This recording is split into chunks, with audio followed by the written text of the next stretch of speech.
everyone, Kareem Rae here, founder and CEO at One Soccer Nation. Today we are at ANB's 15th International ID Camp. I'm here with Nicco Roffo. Nicco, thank you so much for taking the time. How are you doing? Absolutely, I'm doing well. How about you? Good, very well. Could you just share a little bit about yourself, where you're based, what you do? Sure, yeah. I'm, as you said, Nicco Roffo. I'm a FIFA licensed state player agent with CAA Stellar. I'm based in Boston, Massachusetts in the USA. I think this is my 7th ANB ID camp, and always a good experience, so honored to be back here. Amazing. I mean, so I'll start off with Coach Bassam. How did you and Coach Bassam get connected? It's a very good question. We like to have a laugh about it. I've known Bassam a long time, one of my really good friends. We initially got connected through friends of friends. I met a college coach who introduced me to Marcelo as Bassam's right-hand man, and then met Bassam, and then the rest is history, as they say. Amazing. So I'll dive back into you. How did you get involved in the beautiful game? I was finishing my playing career as a college player. I was a very average player. You reach a certain age where you kind of realize I'm not going to be a professional. Thinking about what I wanted to do, I was at a good business school. I knew that I wanted to do something with business and with football, and start thinking about what that might look like. Did some research on agents. The more I looked into it, the more I thought it'd be pretty cool, and it was something that would interest me, and I thought I could try to succeed in. And I ended up, it turned out that my current boss, Patrick, was the founder of our agency, was based local, so I was able to reach out to him, have an initial conversation, started working part-time while I was finishing up my MBA, got my master's, got certified as an agent, and went full-time. Amazing. You could have done anything else. You could have been a coach. I guess agents are kind of scouts as well at the same time. Sure. A referee, a linesman, doing interviews. There's an abundance of things that you can do within football, Absolutely. front office space, ticket sales. Why did you choose to be an agent or a FIFA intermediary? Yeah. That's going to come off the tongue. But yeah. Good question.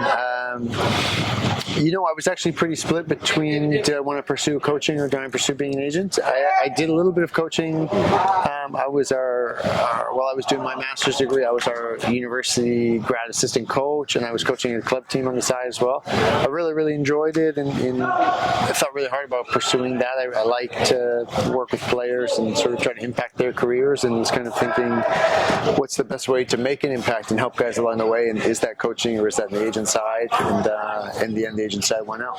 Sure. What are 3 things that you would say that you really enjoy about being an agent?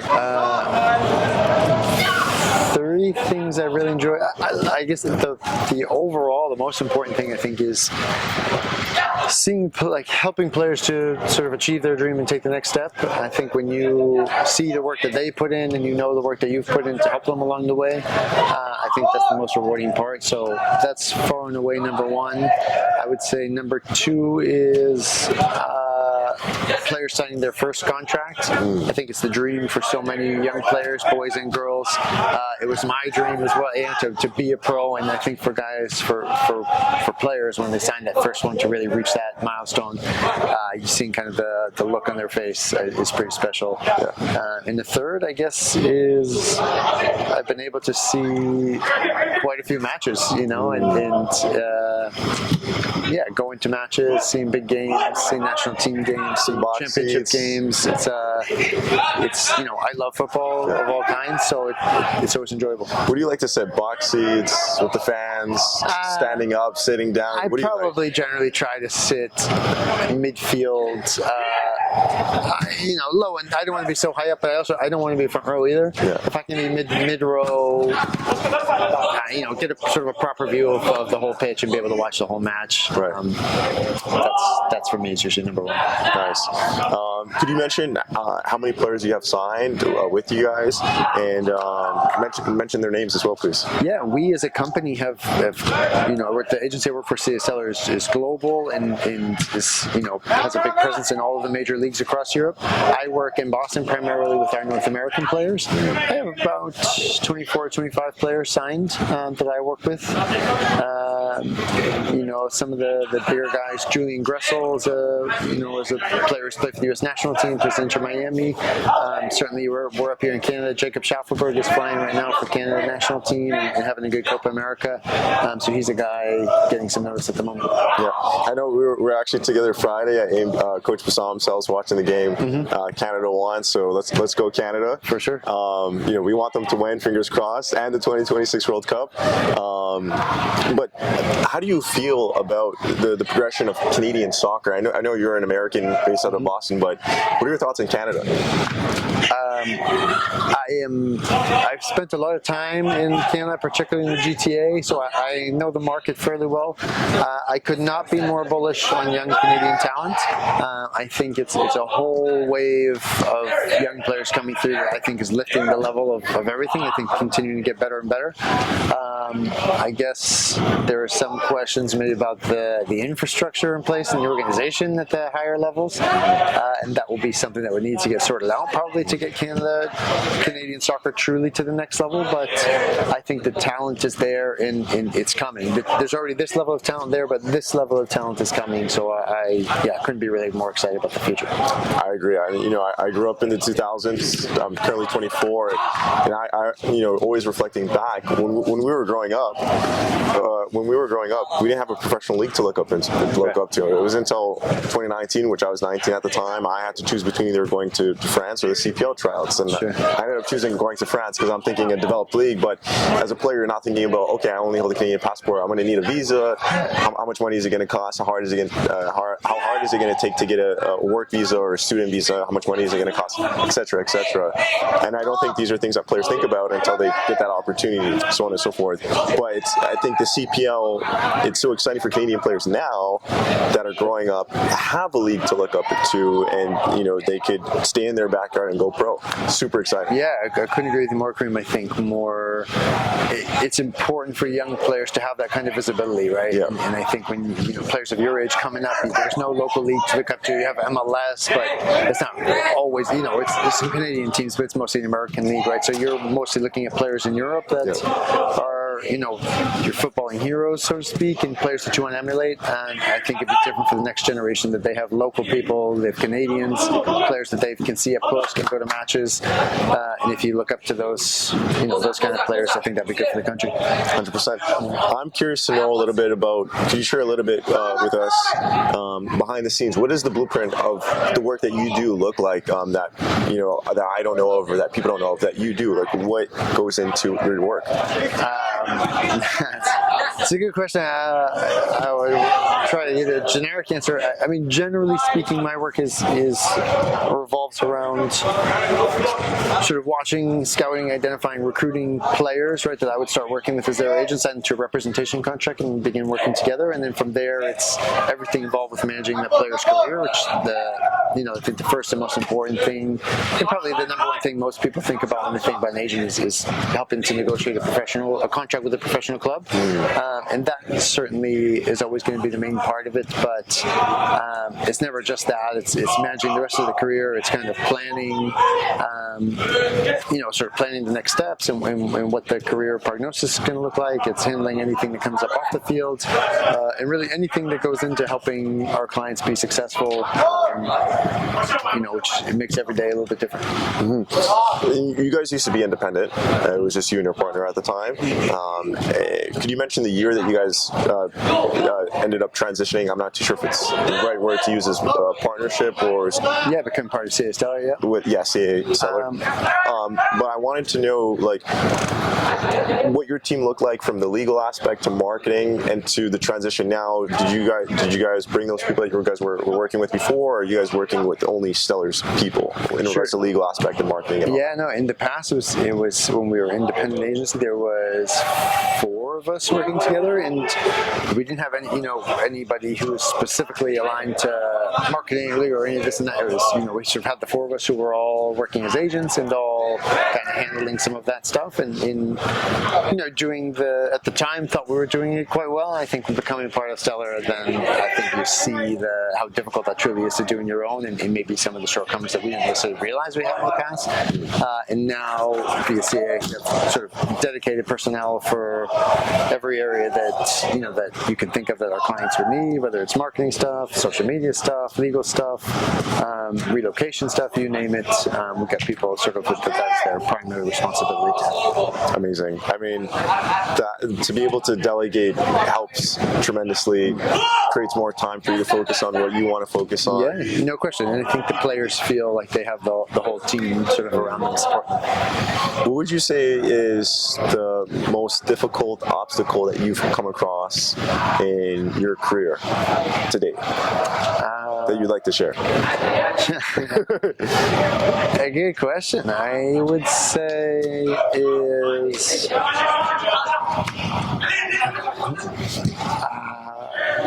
probably is helping to manage the expectations of the sort of players and maybe more importantly the people around the player, right? I think sometimes if you're a young player, you've had a lot of success as a youth player, you're a young pro now, and you're kind of itching to have that same level of success that you can get to, and I know that you can get to, and the club knows you can get to, but and maybe it's going to take a little bit of time to get there, and that's quite all right. And I think that is part of being a young pro, but it's a difficult part, and I think a lot of young pros struggle with that. And I think there's at times can be pressure, whether it's real or imagined, that they're feeling from their family or their friends or their old coach, like, why aren't you playing? And I think the more players get asked that, the harder it becomes for them to kind of keep a really level head and just sort of be patient and keep working, ready for your chance when it comes. So I think kind of finding the right balance of, you have to give them honest feedback all the time, but you want to sort of try to push them on. That's probably the number one challenge. I love those points too. I could just think about those as a player right now on the spot. That could get pretty frustrating. Yeah, sure. What's been something that's happened in the last, it doesn't have to be the last year or two, but what has been your biggest success to date for you? A good question. I guess I would just, one that springs to mind because I was just speaking to him shortly ago, is Julian Gresso I mentioned earlier, who's a player that worked with his entire career. We met when he was he was a German player who came to America to go to university at Providence College. We met then and have helped him. He was started as a pro, as a rookie with Atlanta United. He's in kind of navigated his career. He's kind of gone up and up, and he eventually got married, became an American citizen. He's had more and more success. He broke into the U.S. national team and has a few caps now. And this offseason, he signed a top free agent contract with Inter Miami, and he, making quite a bit of money now. And he's come sort of a long way from where he started to where he is now, and I think he can still keep going even a bit further, but certainly I think the growth of his career from where he started to where he is now is something to be proud of. I get excited every time I hear about Inter Miami. I think about David Beckham. Yeah. I've been out there. I was actually able to see, this was actually during COVID time, so that field was empty. I got to see Inter Miami play Toronto FC too. I think this was actually the time that USL won and the MLS still had MLS. The second teams were still in USL League One. Yeah. Yes, before they broke out with MLS Next Pro. So I got to see that game, and the head coach was there at the time. I'm not too sure if he still is, but that was a cool experience. I'm interested to know, having a player be a part of that team, what kind of doors does that open up to you? Does it open up any in regards to relationships? Because we're talking about Messi being there. This is David Beckham's team. Suarez, Jordi Alba, Sergio Busquets. Some top talent from overseas that are now here in America, which is amazing. Sure. I think the I wouldn't say it necessarily opened doors for me, but it opens doors for the players in terms of the spotlight in Inter Miami is so bright because of a lot of the players and executives that you mentioned. And that puts everything that they do under spotlight, which can be a blessing, can also be a headache at certain times as well. But certainly, I think gives those players a little bit more opportunity, right? Even whether it's marketing endorsement opportunities, just because more people know them, because there's so many eyes on Inter Miami more than any other team in MLS for sure. And I think also gives them a little bit of credibility as footballers as well. That hey, people around the world who maybe don't know every single thing about MLS, they know that the type of players who play for Inter Miami. So if this guy is starting every match for Miami, if this young player is breaking into the team, you know that they must be top pros. Something that popped out, you mentioned headaches. It could potentially bring headaches. I'm interested to know what are those things that could potentially cause headaches? I think it's a different level of attention and a different level of scrutiny, and that comes with playing for Inter Miami. Certainly, maybe more similar to what players in Europe face, but much heavier than what most players in MLS face. You have in a lot of MLS markets, if you have a bad game, you get to sort of go home, kind of clear your mind, and get back to work ready for next week. I think if you're playing for Inter Miami, because the sheer number of fans that they have around the world and sort of the passion that some of their players inspire, like if you have a bad game for Inter Miami, you're going to hear about it all week, and whether that's online, whether that's in person, somewhere out in the community. A lot of people are invested in that. A lot of people, a lot of people let you hear it, right? And I think makes the other side of it is traveling now. It's much different for them, and the security measures that they need to take every time you go to a hotel on the road. It's an absolute mob scene trying to get in and out. You can't, in the past, if you're playing for a different club, you're going to get into a hotel, nobody's bothering you. You could sit in the lobby and have a coffee in the morning. You can go out for a walk, kind of stretch your legs, clear your head if it's a nice day. None of those things you can really do if you're playing for Miami. You're opening up my mind here. I'm seeing it. Got it. Pros and cons. Yeah. Pros and cons. Pros and cons, but it's. I think most players would take the negative that comes with it, just for the experience of it all, playing for a top club, playing with the guys you're playing with, and the opportunities that come along. Like any other job, it's never going to be totally perfect, but if you ask most guys, I think they do it. 100%. Bringing it back to ANB. We got a field behind us, guys. So there's shots being fired at us. That's why we're trying to look around. We're doing the best we can to keep it steady here. Yeah. You've been to the ID camp quite a few times, almost a decade now, and you picked up a few players. Could you mention a few players that you picked up from ANB Futbol's ID camp? And obviously it wasn't just through the ID camp players for some time, but we got European coaches from Europe here scouting players. But could you just name a few players that you picked up from ANB Futbol? Absolutely. Probably my first ANB Futbol client is Adonijah Reed, who was the first ever MLS Generation Adidas Canada signing in the history of the league. I can't even think back to what year that was, but Adonijah was 17 at the time, and he was drafted by FC Dallas as part of this new Canadian initiative, and that was obviously really exciting for all of us. He's now playing in CPL for Pacific, and a top player. After that, it was a brother and sister, the Arujos, Jordan Arujo. I believe you might have played with in the past at ANB. He is a guy that we saw here at ANB and ended up taking him to Europe, and he signed for Brighton and Hove Albion. Obviously in the Premier League, he was playing in their U19s and their U23s, and kind of was on a pathway like this, making good progress. Unfortunately, knee injury kind of derailed the progress that he was making, but was certainly a fine player and fine young man as well. Yeah. His sister Kelsey, who we saw here, actually, she did make it to the very top level. She was playing in France, and she played in D2 and also in D1 in France for Le Havre. A lot of success. A top player, Kelsey, a winger with pace who could get your goals. She was quite good. I'm trying to think, is a goalkeeper, Nicco Roffo. Nicco, Not a ANB player, but I saw him play here as well. He's from another local club. He's done well playing has a good career playing in France. Yeah. Could I share a quick story on Nicco? Yeah, absolutely. So from what I remember, correct me if I'm wrong, Nicco wasn't a part of ANB. He came to the ID camp. Yep. He was like young. I think he was like 16, 17 at the time. Yeah, something like that. And he was huge. He's a big boy, yeah. 6 feet plus. And he came to an ID camp. This is for the parents and players that are wondering if they should come out to an ANB ID camp.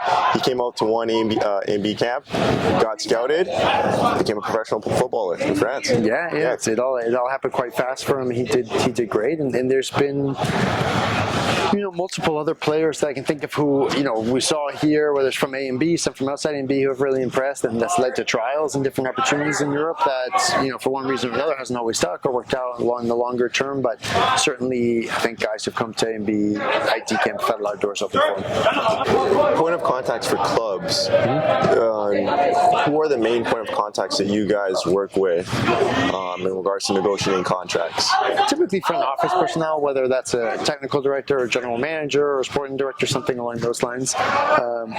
We have relationships with technical staff and the coach and stuff, but for the most part, I'm doing front office. The technical staff deals with the players, the front office deals with the agents usually. I'm not, it's unfortunately, it's not part of my job to pick the team for the coach. If it was, I would certainly put all my players front and center. I mostly deal with the front office staff who kind of liaise feedback from the coach. And would you say it's relationships are key to these transactions, or are some of them relationships are key to the business, right? It's a relationships business at its core, and what clubs where you can open doors, where you have contacts is probably the most important thing, I think. Relationships are, if you're talking about an individual transaction, relationships are important, but really the important thing is probably the match between the player and the club. If you get a good offer or a good situation at a club, you might not have a good relationship. It's a chance to start a good relationship.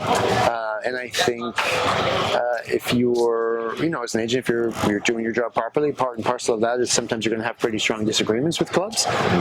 And that's part of it as well, and I think puts some relationships to the test. And generally speaking, I just try to always be honest, right? If you're, maybe you're delivering a message that people don't necessarily want to hear, but at least you're being honest and upfront about it. And I think in time, that allows you to get through difficult moments and maintain a relationship, as opposed to, I think if people feel like you're being dishonest or a bit sneaky, that's typically something that can end a relationship. 100% transparency is key. Absolutely. Coming towards the end here, just some fun questions.